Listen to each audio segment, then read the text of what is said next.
Opa, pessoal, bom dia, bom dia, bom dia. Como é que vocês estão? Conteúdo novo por aqui e um conteúdo de peso, viu? Deixa eu falar pra vocês. Estava aqui escolhendo qual era a carne que eu ia separar pro almoço, né? Porque se a gente não descongelar a carne, não tem carne pro almoço. Eu escolhi a bananinha, que é um recorte do contrafilé. É um dos cortes que eu mais gosto, é um corte extremamente marmorizado. Esse daqui é do Frigo Estrela, onde eu realizei parte da minha tese de doutorado, né? O primeiro capítulo da minha tese foi toda lá. Mas a gente não vai conversar sobre a minha tese hoje. Apesar de que tem super a ver com carne e a convidada de hoje ia entrar super nesse embalo. Se eu disser dieta carnívora, eu acho que a grande maioria de vocês já sabe de quem é que eu tô falando, né? Eu tô falando da Jade. Eu sou muito fã do trabalho da Jade, tenho dois dos livros dela e eu convidei ela hoje para dar uma palestra para vocês de um conteúdo sensacional. Eu não vou nem entrar em detalhes, é algo assim de outro nível.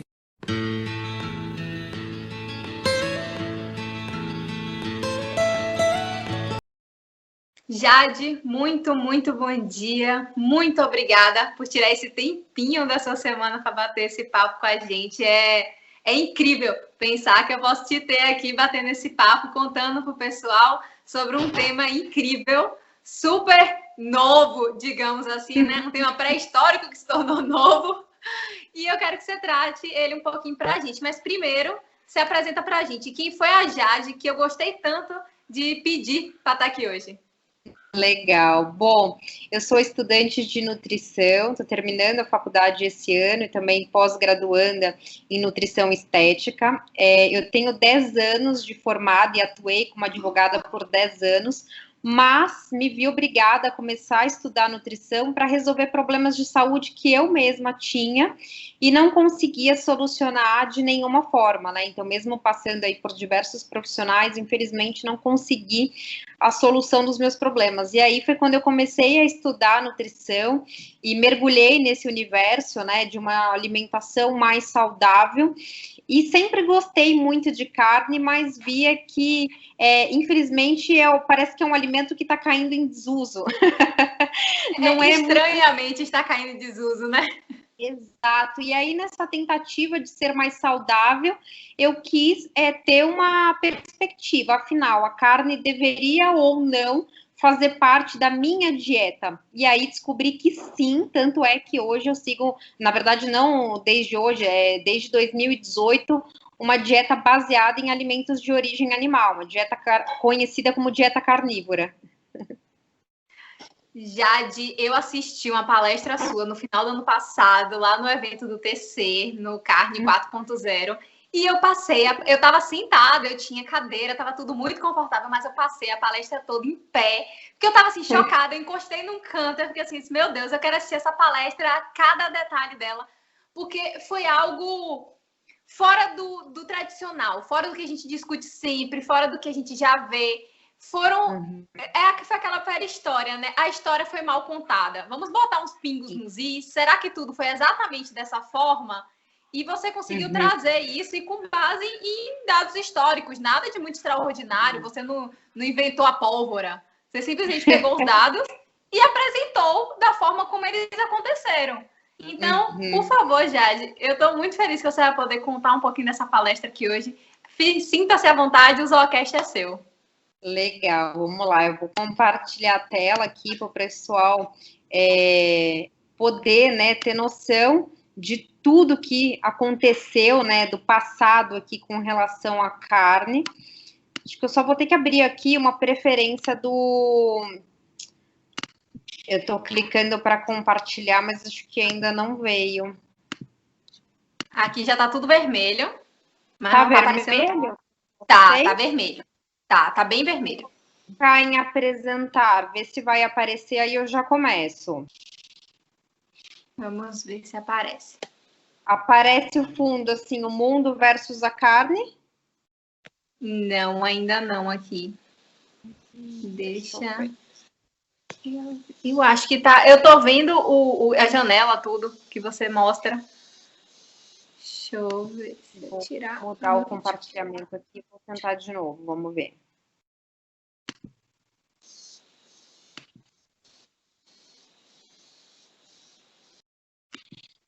Aparece agora? Agora aparece tudo vermelho e agora sim, na horizontal.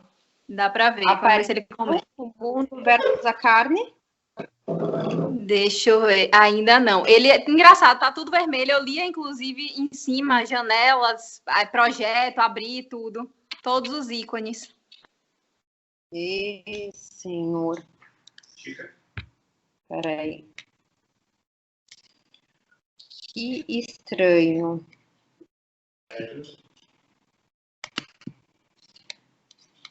E eu tô vendo a parte ali em cima, tá vendo? Arquivos, editar, janela. Eu tô vendo o seu mouse. Mas você não vê a janela que tá, né? Que estranho. Não. Eu já gravei pelo Zoom, pelo Skype. Pelo Zoom. Deixa eu ver se eu consigo, então, abrir o meu computador. Ele aparece, ele aparece como se estivesse compartilhando. Tanto é que se eu clicar em parar o compartilhamento, ele para. Ele para. E quando eu mesma vejo aqui compartilhar, ele fica o fundo aqui todo vermelho, mas não aparece também a palestra. Que estranho. E aí eu consigo gravar aqui pelo Skype. Você acha que você conseguiria falar essa palestra sem os slides ou você precisaria deles?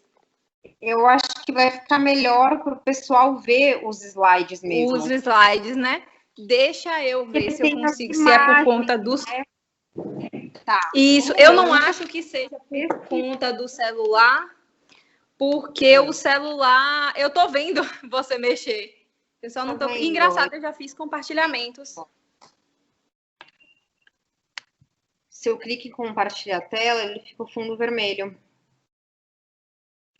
Estranho, porque eu vi esses compartilhamentos já aqui via Skype. Eu já fiz, só que eu fiz em reuniões. Uhum. O Lucas vai tentar ver aqui pra gente, que daí a gente recomeça. Vamos ver.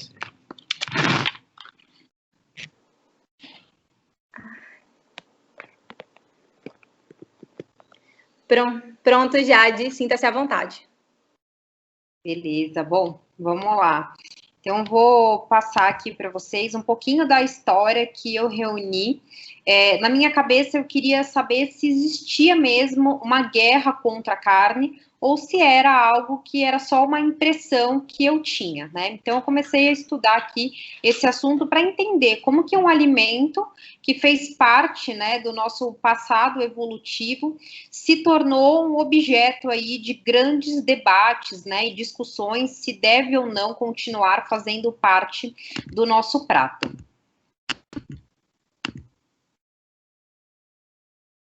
Vamos lá. Bom, nos últimos tempos, aí, para quem acompanha as notícias, deve estar percebendo que não param de pipocar notícias, né, com relação ao consumo de carne. Quando começou a pandemia do Covid, inclusive saíram muitas notícias dizendo que se nós não retirássemos a carne do nosso cardápio, a gente estaria mais propício a enfrentar novas pandemias. Sempre saem notícias também, essa eu sei que vocês comentaram já bastante, sobre a sustentabilidade da carne, né? E a gente vê até assim, o surgimento, né, de videozinhos tentando mobilizar, inclusive o público infantil, a começar a migrar para uma alimentação mais plant-based. A gente vê, inclusive, notícias como sugestão de que o consumo de carne ele seja proibido e que deva ser considerado no futuro como um crime. Não faz muito tempo, acho que alguns dias atrás, inclusive, saiu uma notícia de que o consumo de carne deveria estar equiparado ao racismo. Então, para a gente ver o quanto esses argumentos estão se desdobrando numa tentativa de forçar as pessoas a deixarem de consumir proteína animal. A gente vê também muitas manchetes, né, relacionando o consumo de carne a doenças, e aí meio que o pessoal fica sem entender o porquê que isso está acontecendo. Eu vou falar um pouquinho mais para frente, no decorrer da palestra, sobre isso. Mais notícias aqui com relação ao consumo de carne e as pandemias. Então, o que a gente vê é que realmente, assim, não param de pipocar manchetes. Para quem acompanha lá, digitar no Google Red Meat em notícias, vai ver que não passa, às vezes, 2, 3 dias sem que saia uma notícia contra o consumo de carne, especialmente a carne vermelha. E a gente sabe que a carne foi essencial para a nossa evolução, foi diante de um consumo maior de carne que a gente teve o desenvolvimento do cérebro humano. Esse gráfico é bastante interessante, que mostra justamente que a partir do momento em que nós passamos a inserir mais carne na nossa dieta, deixando um perfil mais de carniceiro, né, se aproveitando da caça de outros animais, para um consumo mais ativo de carne, caça mesmo, o nosso cérebro foi se expandindo. Nas palavras aqui do arqueólogo Manuel Domingues, foi a carne que nos tornou humanos. Se a gente olhar aí para as pinturas rupestres, sem fazer muita graça aqui, fazer piada, mas não tinha desenhado brócolis, né? Tinha desenhado alimentos de origem animal, desenhado sempre animais. E esses argumentos contra a carne, quando que eles começaram a surgir, né?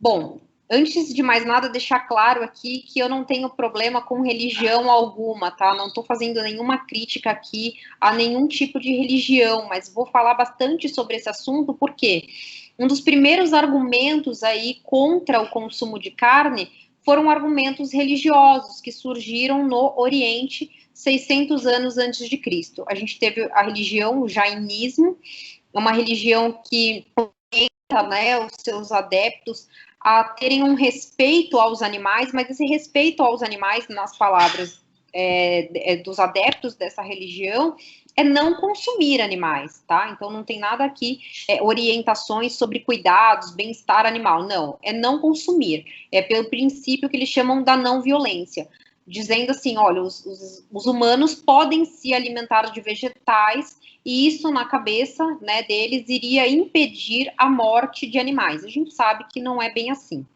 E uma cultura voltada também para o desapego, né? Então, a gente se desapegar de alimentos que estão mais relacionados, assim, com o bem-estar, né? Relacionados também com a prosperidade, de você se sentir melhor, mais forte, consumindo alimentos de origem animal. Então, uma cultura aqui de viver com menos. Depois a gente teve também o budismo, mais ou menos na mesma época, a mesma pregação de um estilo vegetariano, com a mesma ideia de não causar dor aos animais, um contentamento com comida mais simples. É até interessante que os monges budistas utilizam muito a soja na alimentação, e a soja tem esse papel na alimentação dos monges de diminuir a libido, e a carne realmente estimula, né, produção de testosterona, por conta dos nossos hormônios sexuais, consumo de colesterol.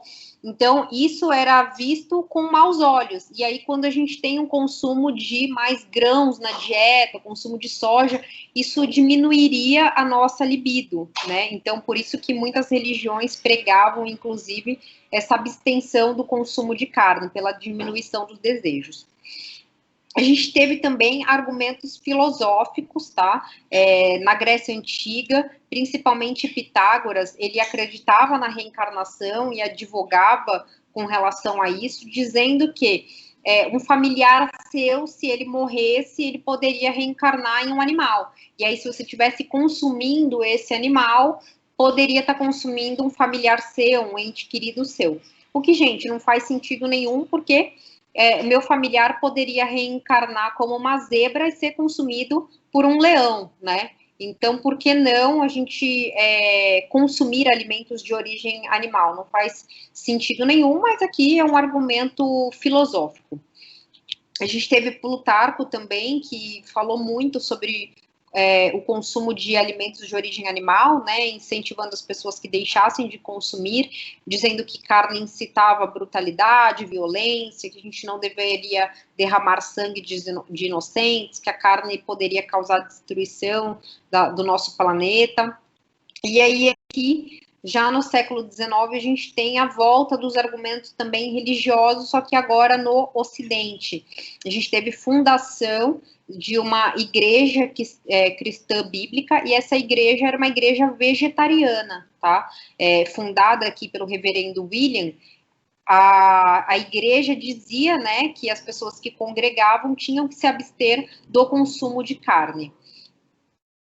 Em 1843, a gente teve o surgimento de uma comuna vegana, com a mesma ideia de que a comunidade deveria estar livre do consumo de alimentos de origem animal.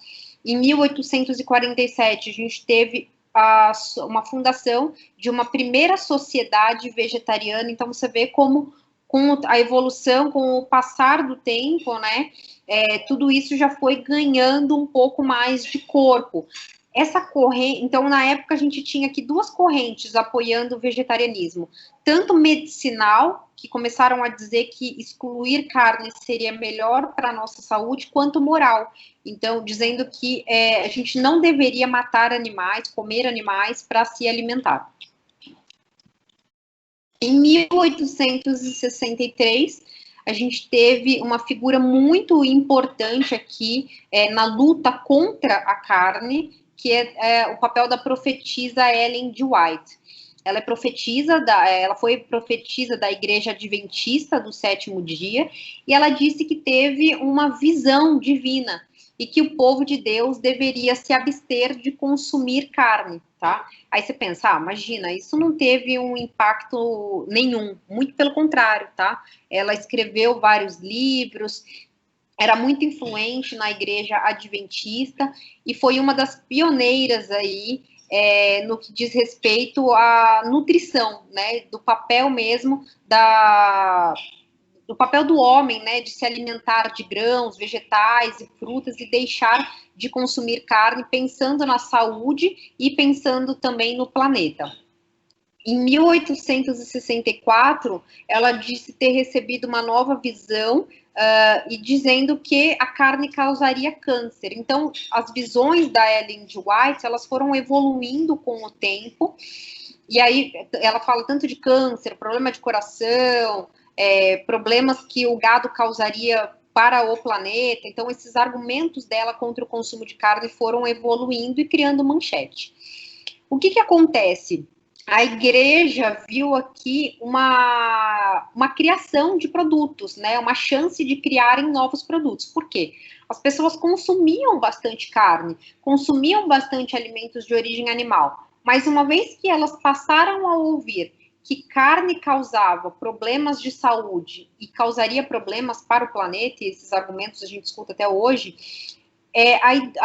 a igreja viu uma possibilidade aí de criar produtos em substituição à carne. E aí a gente vê o surgimento aí de produtos como os biscoitos, né? O biscoito Graham, ele foi inspirado na pregação de Sylvester Graham, que fazia parte desse movimento da igreja adventista, farinhas, inclusive, produtos como o cornflakes, aqui os cereais, granola, flocos de milho, tudo isso foram produtos ali incentivados bastante pela igreja adventista do Sétimo Dia. Esse senhor que vocês estão vendo aqui na imagem é o John Harvey Kellogg. Ele foi médico, dirigiu o primeiro hospital adventista, tá? Os pacientes desse hospital eram todos tratados com uma dieta vegetariana, tá? Foi ele o inventor aqui dos flocos de milho, com um motivo muito claro. Nessa época, diziam que a carne era responsável por atos violentos e atos libidinosos também que as pessoas cometiam. E diziam que uma forma muito eficaz de evitar esses atos libidinosos, evitar que as crianças, os adolescentes se masturbassem, era trocando a carne, substituindo ela por cereais, tá? Então, foi nessa ideia aí que esses cereais matinais começaram a surgir e serem incentivados, né? Diziam que os pais tinham que dar esse tipo de alimento para os filhos para impedir que eles se masturbassem. E na época a masturbação era vista como um pecado muito grande. Aqui tem figuras da época de propagandas de cornflakes e a gente vê esses cereais, né, até hoje nos corredores do supermercado. Em 1914, a gente teve o surgimento dos dias sem carne. Isso aqui é muito interessante, porque poucas pessoas conhecem essa história. Hoje a gente vê falar muito sobre segunda sem carne, inclusive algumas empresas adotando essa prática, alguns lugares como creches, escolas, presídios, enfim. Existe um apelo muito grande para que pelo menos um dia da semana as pessoas se abstenham de consumir carne. Isso surgiu na Primeira Guerra Mundial. Esse é um cartaz da época. Desculpa lhe interromper, mas a gente presta muita atenção nisso que Jade está falando, que foi um dos argumentos que eu fiquei mais assim, como eu, que trabalho com carne, nunca tinha me tocado disso, sabe? De onde surgiu isso? Foi um dos melhores argumentos que eu vi. Foca nisso, Jade. Legal, vamos lá então. Bom, como eu falei para vocês, essa segunda sem carne, ela surgiu na Primeira Guerra Mundial, mas a questão aqui não era as pessoas se absterem de consumir carne pela saúde delas. Vamos todo mundo parar de comer mais carne que a gente vai ficar mais forte aqui. Não, pelo contrário, a ideia era que as pessoas reduzissem o consumo de carne, gordura, açúcar e trigo, para que esses alimentos fossem encaminhados para as pessoas que estavam na guerra, né? Então, se carne fosse um alimento ruim, por que a população teria que se abster de comer por um dia para sobrar mais e enviar para quem estava no campo de batalha? Então, essa foi a ideia por detrás do surgimento de um dia sem carne, e a questão aqui não era reduzir só o consumo de carne, mas também de outros alimentos, numa tentativa de pegar esses alimentos e encaminhar para as pessoas que estavam na guerra. Inclusive, esse cartaz aqui é da época, a moça pergunta, aonde está a carne? E aí tem o chefe apontando aqui que a carne está sendo distribuída aí para onde está precisando. Esse também é um outro cartaz da época dizendo que a comida vai ganhar a guerra. Nós observamos aqui o dia sem carne, né? Por quê? Porque justamente a comida aqui que nós pouparmos vai ser enviada para os nossos soldados que estão lutando na guerra. Eles precisam estar bem nutridos. Então, essa foi a ideia por detrás do surgimento aí de dia sem carne. Em 1917, a gente teve a criação de uma associação dietética americana. Essa associação, ela foi criada pela Lena Francis Cooper. Essa pessoa, essa senhora que vocês estão vendo aqui, ela foi uma das maiores autoridades no campo de nutrição por muito tempo, tá? Ela foi consultada por várias instituições, hospitais, casas de repouso, pelo exército, pelo governo americano, e a questão ela era vegetariana e ela fazia parte da igreja adventista, que prega uma dieta baseada em alimentos de origem vegetal, e ela escreveu vários livros, deu muitas palestras, ela foi uma autoridade no campo da nutrição por muito tempo. Em 1943, a gente teve a criação dos 7 básicos. O que é isso? É uma diretriz aqui, dizendo como que as pessoas deveriam se alimentar. E o que é interessante a gente observar aqui? Que a carne, ela está em pé de igualdade com outros alimentos. Então, com os vegetais, com as frutas, com os legumes, laticínios, pães. A gente não vê a carne aqui em menor quantidade. Não, a gente vê ela fazendo parte aqui de uma dieta que a gente pode considerar como sendo uma dieta saudável, né? De comida, pelo menos, de verdade. Em 1947, a gente tem a volta da segunda sem carne. E olha só que interessante, quando que ela volta? Ela volta justamente na Segunda Guerra Mundial. Com a mesma história, né? Com a mesma perspectiva. A gente deve economizar carne para nos salvar, para enviar aí para quem está precisando consumir, que são as pessoas que estão efetivamente atuando na guerra. Em 1953, a gente teve uma outra figura histórica que contribuiu muito, muito, muito, muito para todos os equívocos que a gente tem com relação ao consumo de carne, gordura dietética e colesterol, que foi a Henshaw Keys. Henshaw Keys, ele fraudou dados de pesquisa que ele conduzia para considerar que quanto mais gordura animal a gente consumia, mais problemas cardíacos as pessoas tinham, tá? Ele excluiu países aqui na sua pesquisa que não apoiavam a sua conclusão. E, além de tudo isso, esse tipo de pesquisa é um baixo nível de evidência científica, que são os estudos aí ecológicos. Em 1956, a gente teve uma outra recomendação, deixou de ser ali os 7 básicos e passou a ser os 4 básicos, e aqui a gente já tem uma diferenciação. porque já é colocado aqui quais são as porções de cada alimento. Então, antes não tinha, meio que o consumo de carne estava livre, junto com outros alimentos, mas agora já tem uma diretriz aqui, ó, o consumo de carne é 2 ou mais porções no dia, tá? Então, já tem aí uma orientação quanto ao consumo. Em 1961, acabei de falar de Henshaw Keys, ele volta aqui para vocês terem uma noção, né, da dimensão dessa pesquisa que ele conduziu. Henshaw Keys foi parar na capa da revista Time e conduzindo, né, esse discurso de que pouca gordura na dieta é melhor para a saúde. Isso ganhou uma força sem precedente. Por quê? Ele teve um apoio muito grande da indústria alimentícia, né? O que a indústria pensou? Um nicho aí, uma oportunidade muito grande. Se as pessoas precisam se atentar ao consumo de alimentos de origem animal na dieta, porque possuem gordura, né, como o leite, o iogurte, a manteiga, as carnes, a gente pode fazer o quê? A gente pode criar produtos sem gordura. E isso a gente vê até hoje nos corredores do supermercado, né? Os produtos desnatados, iogurte sem gordura. A indústria viu uma oportunidade muito grande. E é interessante que, na mesma época, a gente teve um nutricionista muito famoso, chamado de John Yudkin, e ele dizia, gente, o problema não é a gordura animal, tanto é que existe gordura, existe colesterol no leite, existe gordura no leite materno. O problema não é a gordura, o problema é o consumo de açúcar, o consumo de alimentos refinados, processados, ultraprocessados. Mas Yudkin não ganhou nenhuma credibilidade, pelo contrário, quem recebeu aí todos os incentivos e louros foi realmente o Henshaw Keys.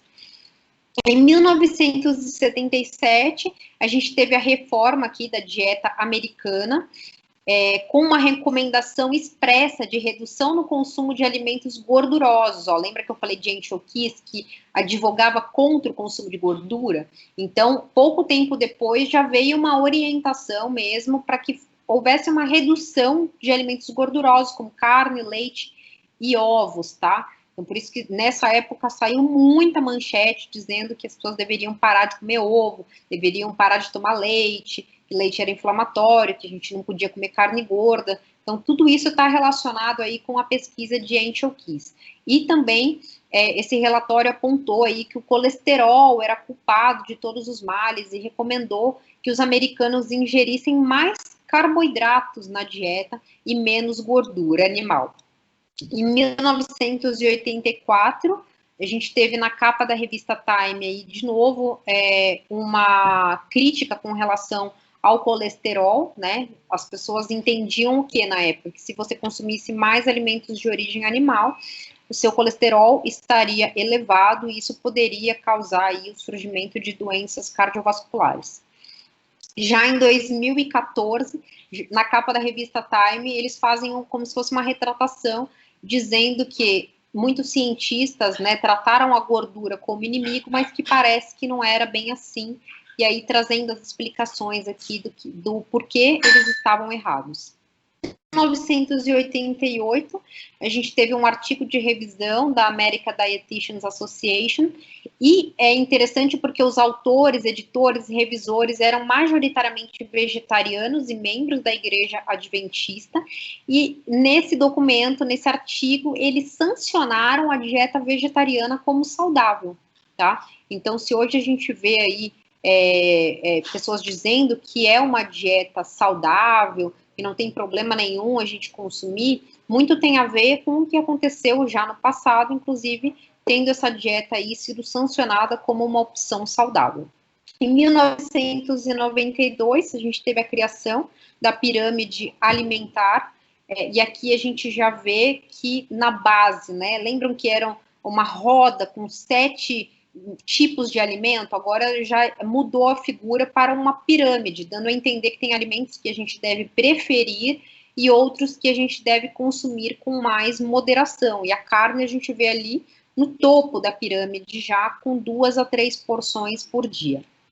Em 1999, a gente teve a criação da pirâmide alimentar brasileira, baseada na pirâmide alimentar americana, e aqui é até interessante que a gente vê que em muitas traduções a carne aparece na pirâmide brasileira como uma porção. Enquanto na americana está de 2 a 3, na brasileira eles colocaram, em muitos lugares a gente encontra uma porção apenas por dia. E na base, muito arroz, pão, massa, batata, mandioca, carboidratos e frutas também, e vegetais mais na base e a carne mais para cima. No ano 2000, a gente já vê a Igreja Adventista se alinhando com um novo discurso, que seria aqui a carne e o clima. O que a Igreja Adventista percebeu? Que a história da masturbação, a questão de que carne podia causar câncer e doenças do coração não estava colando muito bem como eles queriam. Então, eles redirecionaram aí a campanha contra a carne para alinhar com a mudança climática. E esse argumento, gente, é um argumento que vem sendo construído desde o ano 2000, tá? Inclusive, a gente vê nos últimos anos que tem se falado muito sobre dieta planetária. O que é isso? Existe uma forte tendência de que seja instituída uma dieta que todos os países devam aderir, né, e forçar com que a população consuma esses alimentos pelo bem do planeta. Então, acostumem-se aí, fiquem atentos a essa questão de dieta planetária, porque isso é algo que está vindo com bastante força, tá? Numa tentativa aí de padronizar o consumo de alimentos em todo o mundo. Eu falei bastante da Igreja Adventista, e algumas pessoas podem pensar assim, mas, pô, Igreja Adventista, imagina, qual que é o poder que isso tem? Um poder muito grande, tá? Que eu trouxe alguns dados recentes aí com relação a essa instituição. Tem 19 milhões de membros por todo o mundo, 81 mil igrejas, 70 mil empresas, 750 instituições de saúde, 8 mil instituições educacionais, e aqui a gente tem um problema muito grande. Por quê? Porque os médicos estão sendo doutrinados a incentivarem que as pessoas reduzam o consumo de carne na dieta, tá? A gente tem a Igreja Adventista como tendo 22 empresas também alimentícias, eles produzem mais de 3.700 produtos e recebem mais de 3,5 bilhões de dólares em doações todos os anos, tá? Então, eles têm uma força muito, muito, muito grande, que as pessoas não fazem ideia e não têm noção, isso sem contar em publicações que eles têm em revistas, sem contar em podcasts que eles têm aos montes também, orientando mesmo as pessoas, e eles focam muito no público da medicina, para que tenham essa orientação, esse entendimento sobre saúde, de que carne é um alimento extremamente prejudicial para a gente. Então, é muita questão aqui de a gente entender o quanto tem de dinheiro por detrás disso, né, para que a gente fique um pouco mais atento de ver por que essas recomendações não param de pipocar na mídia. Para vocês terem noção, né, nos dias de hoje a gente vê um apelo já muito grande, muito forte, para consumo de carnes, né, entre aspas aqui, carnes de planta. Em 1970 já existia uma empresa aqui em São Paulo, de onde eu falo, fabricando carnes vegetais em lata.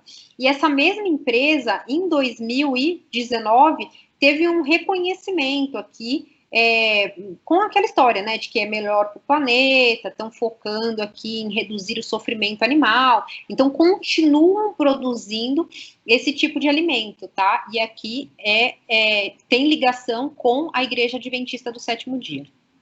Em 2003, a gente já tem a volta aí da segunda sem carne, mas o que era antes um argumento por conta da guerra, teve uma reformulada, passou por uma reformulagem. E aqui a ideia é melhor para a sua saúde, né? Em vez de comer carne, você pode comer mais frutas e mais vegetais, isso vai te ajudar a manter o seu peso, né? Você vai se tornar uma pessoa mais saudável. Então, aqui a questão já foi muito mais para a área da saúde do que questão de estratégia mesmo de guerra. Em 2005, a gente tem aqui uma outra orientação nos Estados Unidos com relação ao consumo de alimentos, e aí a gente vê a carne lá no final, né, dessa pirâmide, e é interessante que a carne está junto com os feijões, tá? A gente já começa a ver um forte apelo no sentido de que proteína animal e proteína vegetal são iguais, tanto faz se você comeu carne ou feijão, que a gente sabe que não é verdade, a proteína animal é muito superior à proteína vegetal, mas a gente já vê aqui nessas orientações que eles tentam equiparar, eles tentam igualar. Em 2009, a gente tem Segunda Sem Carne lançada aqui no Brasil, então já tem bastante tempo, né? E a ideia aqui é de que seria pelas pessoas, pelos animais, pelo planeta. Então, olha o quanto isso se distanciou do argumento original da Segunda Sem Carne. Em 2014, a gente teve a criação do Guia Alimentar Brasileiro, e aqui eu trouxe trechos que me chamaram bastante atenção, porque o nosso guia fala de redução do consumo de carnes vermelhas. A gente está aqui no Brasil, né, onde a produção de carne abastece o mundo, mas a gente está sendo orientado aqui a consumir menos carne vermelha. E substituir também a carne vermelha por outros preparos aqui, de frango, de peixe, de ovos, de legumes, tá? Então, tem, durante a leitura mesmo do Guia Alimentar Brasileiro, tem diversas recomendações nesse sentido, e a gente tem uma preferência mais por vegetais e frutas e menos pela carne, especialmente a vermelha. Em 2015, a gente teve um fato aqui que, infelizmente, causa aí muita preocupação nas pessoas, né? A OMS divulgou um relatório de 2 páginas dizendo que o consumo de carne processada era carcinogênico, né? Classificado como carcinogênico, e a carne vermelha como provavelmente carcinogênico, principalmente aqui para câncer coloretal. E a questão, gente, é que, antes de mais nada, esse é um documento, não é um documento científico, é um documento político, tá? E o que acontece? A OMS fez esse relatório baseado principalmente em estudos epidemiológicos, e aqui a gente está falando de baixo nível de evidência científica, tá? Mas muitas pessoas não entendem isso e elas pensam o seguinte: se a OMS disse, está dito, né, não tem o que seja discutido, e temem até hoje o consumo de carne por conta disso. Mas a questão é, quando a gente está falando de um estudo epidemiológico, a gente está dizendo que pessoas que consomem carne, de repente, podem desenvolver ou desenvolveram câncer, mas que tipo de carne que elas estão consumindo? Em que contexto? Eu sigo uma alimentação só de alimentos de origem animal, mas eu não estou comendo pão, eu não estou comendo fritura, eu não estou tomando refrigerante, eu não consumo álcool. Isso é muito diferente de alguém que declara em um questionário que consome carne, mas é a carne junto com a farofa, a carne junto com o pão, a carne junto com o sorvete, né, na lanchonete, junto com o refrigerante. Então, como é que eles conseguem identificar que a carne é o problema? Não conseguem, tá? Mas esses estudos são conduzidos justamente para chegarem na conclusão que querem tirar disso, tá? Essas pessoas não estão consumindo carne isoladamente. E acontece que a carne acaba sendo como um marcador de pessoas que não cuidam da saúde. Se todo mundo escuta que carne é ruim para a saúde, concorda que quem está consumindo também não tem outros hábitos saudáveis, né? Então, isso é importante que o público entenda, para que, quando vê esse tipo de relatório, quando vejam matérias baseadas em estudos epidemiológicos condenando o consumo de carne, já acenda uma luzinha e pense, pô, peraí, do que eles estão falando? Que alimentos que essas pessoas consumiam junto com a carne, ou individualizaram ali e fizeram realmente pessoas seguindo uma dieta carnívora, né? E a gente sabe que não é assim. Em 2017, a gente já vê aí o surgimento, né, de documentários, então, tentando fisgar o público, já que gosta de assistir Netflix, né, e vídeos no YouTube, então, tentando fisgar aí o público a temer o consumo, né, de alimentos de origem animal, tanto pela saúde, quanto também pela questão de bem-estar dos animais, né, e provocações aqui que eles apresentam também com relação ao planeta. Em 2018, a gente teve mais um documentário aqui que deu o que falar, as pessoas comentam até hoje, que foi o The Game Changers, tentando trazer essa ideia de que, se você comer uma alimentação baseada em plantas, você vai se tornar muito mais forte, muito mais atlético, né? vai conseguir levantar mais pesos na academia, com essa ideia aí de que uma alimentação baseada em plantas seria melhor para a nossa saúde. E é interessante que a gente vê, inclusive, o Arnold Schwarzenegger, que participou desse documentário, sendo flagrado em 2020 consumindo carne, né? Ao mesmo tempo que ele está dizendo que não comer carne é melhor para a sua saúde, ele mesmo continua consumindo. Em 2019, a gente teve aqui o lançamento, né, de uma estratégia alimentar para a saúde planetária. Lembra que eu comentei um pouco sobre isso? Essa organização, Eat Lancet, ele foi criado por uma bilionária sueca vegana, e eles reuniram aí vários cientistas de vários países do mundo, né, para definir qual dieta que seria melhor para o planeta. E a recomendação deles, pasmem, é que as pessoas consumam aí 7 gramas de carne vermelha no dia, 15 calorias de carne por dia. Gente, para quem não tem noção do que dá 7 gramas, é mais ou menos o tamanho de uma moeda, né? É isso que eles recomendam que as pessoas coloquem no prato, uma moedinha de carne. Acho que só para não falar que era melhor excluir carne, deixaram a carne inclusa na recomendação, mas com uma quantidade tão ínfima que não tem condições. Nem o Wilfred aqui, o meu cachorrinho, consome tão pouca carne, pelo contrário, ele consome quase 200 gramas de carne por dia, então não daria nem para satisfazer as necessidades ali do meu cachorro, que dirá de um humano. Eu falei um pouquinho para vocês dos estudos epidemiológicos, que a grande maioria das notícias que saem na mídia, vocês podem observar, são baseadas em estudos epidemiológicos. E aí, como eu falei para vocês, a gente está falando de um baixo nível de evidência e que eles só mostram também uma associação, né? O que a gente tem que analisar existem dados contra o consumo de carne em alto nível de evidência científica. Aqui seriam os ensaios clínicos randomizados, seriam as revisões sistemáticas de ensaios clínicos randomizados. A gente tem algo de alto nível científico condenando o consumo de carne? Não, a gente não tem, tá? A gente só tem estudos epidemiológicos, que têm as falhas, como eu mencionei para vocês, das pessoas que participam desse tipo de estudo não estão consumindo exclusivamente carne. Elas consomem carne com um monte de coisa e não têm hábitos de vida saudável. E aí, os estudos acabam apontando a carne como sendo a culpada. O que a gente vê, principalmente quando eu me debrucei mesmo na parte histórica para entender, né, essa guerra contra a carne, a gente fala, caramba, parece que falta só colocarem mais um prego no caixão aqui, né?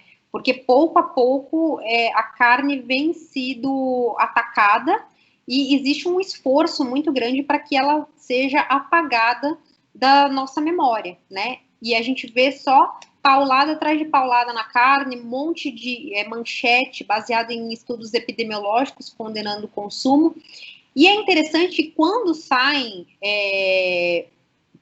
evidências de alto nível, a mídia divulga, mas assim, não na mesma intensidade. Essa notícia aqui saiu em 2019 no The New York Times e acabou saindo em outros jornais prestigiados também. O que eles veicularam? Que saíram 5 revisões sistemáticas e meta-análises em 2019, dizendo que realmente não há motivo nenhum para reduzir o consumo de carne, seja por mortalidade, seja por desfecho cardiometabólico, seja por derrame, câncer, diabetes. Não há motivo para as pessoas não consumirem carne. Isso foi divulgado, mas acaba sendo uma gota, né, no oceano. Perto de tantas notícias condenando o consumo, muitas pessoas nem sabem que existe alto nível de evidência científica refutando que a gente deva tirar carne da nossa dieta. E aí, gente, o que eu percebo é que existe, sim, uma guerra contra a carne, mas, infelizmente, essa não é uma guerra que nenhum de nós pode lutar, né, e vencer sozinho. A gente precisa mesmo de um exército de pessoas aí unidas em defesa da carne, entendendo essa parte histórica, entendendo a parte de falha dos estudos epidemiológicos, entendendo sobre sustentabilidade, sobre segurança alimentar, sobre produção animal, e mais do que entender, passando esse tipo de informação para as pessoas que estão sendo o tempo todo bombardeadas, né, com notícias condenando o consumo de proteína animal. Então, faço aqui a minha convocação para vocês divulgarem realmente o máximo que vocês puderem de informação dentro da realidade de vocês, de coisas que vocês estudam, e que ajude o público, né, a ter uma dimensão mesmo de que a carne é um alimento saudável e que deva continuar fazendo parte da nossa dieta. Para quem estiver assistindo aqui depois, sugiro que vocês tirem foto aqui desse brasão de defensores da carne, de pessoas que lutam pela proteína animal, compartilhem lá nas redes sociais de vocês, me marquem a Daniela também, para que vocês mostrem aí para as pessoas que cercam vocês, né, que fazem parte de família, amigos, que a carne é um alimento saudável e que elas não devam temer o consumo de carne na dieta. Para quem quiser saber um pouco mais sobre dieta carnívora, conhecer também um pouco da minha história, dos bastidores aqui, recomendo que vocês acessem o meu site. Eu tenho 2 livros sobre dieta carnívora, vários artigos lá no blog, tem um podcast também que é o A Carne Cura, onde vocês conseguem mais fontes aí de informação para aprenderem mais sobre uma alimentação carnívora e sobre o consumo de carne na nossa dieta. Eu tenho, gente, os 2 livros da Jade e recomendo muito. Inclusive, foi, acho que assim que eu conheci a Jade, surgiu eu quero descobrir sobre isso. Aí eu comprei o primeiro livro. Aí depois ela lançou o segundo livro. Nossa, na hora eu comprei e disse que eu precisava entender melhor como é que funcionava. E Jade, você falou tanto de defender, de demonstrar que os mitos, os tabus que não podem ser ditos quanto à cadeia pecuária. Eu luto por isso, você luta por isso. A gente não está querendo passar pano em nada, a gente está só mostrando a transparência do que existe. A gente não está trazendo nada mais do que transparência para o agronegócio. E eu queria perguntar a você agora, o que é o agronegócio na sua vida, Jade? O que é o agronegócio para a Jade? Legal. Bom, por mais que a gente esteja distanciado, né, do nosso passado evolutivo, a gente precisa saber que nós somos animais modernos, né, presos em um corpo ancestral. Então, se hoje eu consigo me alimentar, não só eu, como a minha família, né, e todas as pessoas, se a gente consegue se alimentar, ter as nossas necessidades cobertas, é porque a gente tem aí pessoas atuando fortemente para que comida chegue na nossa mesa, né? Então, essa é a importância do agro na minha vida, eu ter acesso a alimentos saudáveis que fazem parte da minha dieta e que não estariam disponíveis da forma que estão, né? Se não fosse aí um time de pessoas sérias, muitas pessoas trabalhando aí do início do dia até o final da noite, né? Virando madrugada, para garantir que a gente tenha um bom sustento, né? E que a gente coma também comida que seja não só saudável, mas que tenha passado por todos os processos para garantir uma boa segurança alimentar também. Então, esse é o papel do agro na minha vida. Falando em segurança alimentar, Jade, eu vou botar uma pergunta extra aqui. Legal. Jade, para você, o consumo de carne e o bem-estar animal são necessários estarem juntos? Ou para você, como é que funciona? Você faz questão de que tenha bem-estar animal na carne que você consome? Com certeza, acho que essa deve ser uma preocupação do público consciente, né? Da mesma forma que a gente aceita que os animais morram para o nosso consumo, a gente quer que eles tenham uma vida digna, né? Então, com certeza, eu sempre insisto isso com os meus seguidores, com o meu público, para que comprem carnes certificadas, tentem aprender mais sobre o assunto, saibam de onde está vindo a comida, defendam, né? Que irregularidades sejam averiguadas, façam denúncias se for o caso, se perceberem alguma irregularidade, mas que prezem, né, por tudo isso, porque a gente quer ter carne na nossa mesa sim, mas a gente preza que esses animais tenham tido as suas garantias, né, preservadas durante toda a vida. Você fala sempre sobre honrar o animal, né? A gente honra o animal como um todo. De vez em quando eu assisto algumas séries que falam de caça, mas não de caça esportiva para nada. De caça mesmo, de pessoas que gostam nos Estados Unidos de caçar, e eles sempre falam a mesma coisa que você. Eles consomem o animal como um todo, consomem as vísceras do animal, utilizam o couro, assim, utilizam os ossos. Eu vi uma moça que utilizava os ossos para poder fazer puxadores de gaveta e super vendia, e isso era muito bacana, porque o que ela estava falando, eu utilizo um animal, eu honro a vida dele consumindo ele como um todo. Você sempre fala isso, né, Jade? Exatamente, a gente não escolher só os melhores cortes, os mais nobres para colocar na nossa mesa e esquecer que o animal que morreu ali foi para garantir o nosso sustento e que existe um aproveitamento muito grande que pode ser feito não só de todos os órgãos do animal, de todos os cortes de carne muscular, mas também igual você falou, de pele, de osso, né? Tudo pode ser aproveitado, existe um aproveitamento, né, de tudo isso, nada se deixa passar, é que o público não sabe, mas em basicamente tudo que a gente tem dentro da nossa casa, existe alguma forma de resquício ali de alimentos de origem animal, então eu super incentivo o público para que consuma nose to tail, que a gente fala, né, do focinho ao rabo. Excelente. Do boi a gente só não está aproveitando o berro ainda, porque de resto o boi entra no frigorífico ele como um todo, seja de farinha de vísceras, farinha de ossos que vai para nutrição animal. Então assim, todos os detalhes do animal a gente realmente usa. Jade, muito, muito, muito obrigada por sua participação. Obrigada mesmo. Obrigada por poder dividir com o pessoal aqui do Zoocast esse tipo de conteúdo. Gente, vocês sentiram que o conteúdo é de qualidade, então compartilha esse tipo de vídeo. Eu quero compartilhar com a minha família, porque Jade não falou nada de extraordinário. Ela não veio com nenhuma linguagem extremamente científica que ninguém pudesse entender. Isso aqui é comunicação e todo mundo tem que ter acesso a esse tipo de comunicação. Verdade, é isso mesmo. O recado final é que existem motivações religiosas e filosóficas para que as pessoas não consumam carne, e isso eu totalmente respeito. Se alguém disser para mim que eu não consumo carne por conta da minha religião, ok. Mas o que eu combato veemente é má informação com relação à saúde. E aí, pensando da perspectiva da saúde, não existe nenhuma evidência de alto nível científico que faça com que fique ali na cabeça do consumidor de que ele não possa consumir carne, tá? Muito pelo contrário. Alto nível de evidência científica está justamente comprovando que não há, até hoje, nenhum argumento do ponto de vista da saúde para que o consumidor deixe de colocar proteína animal na mesa. Jade, grande beijo para você, um excelente dia e muito, muito obrigada, Jade, pela sua participação. E até uma próxima.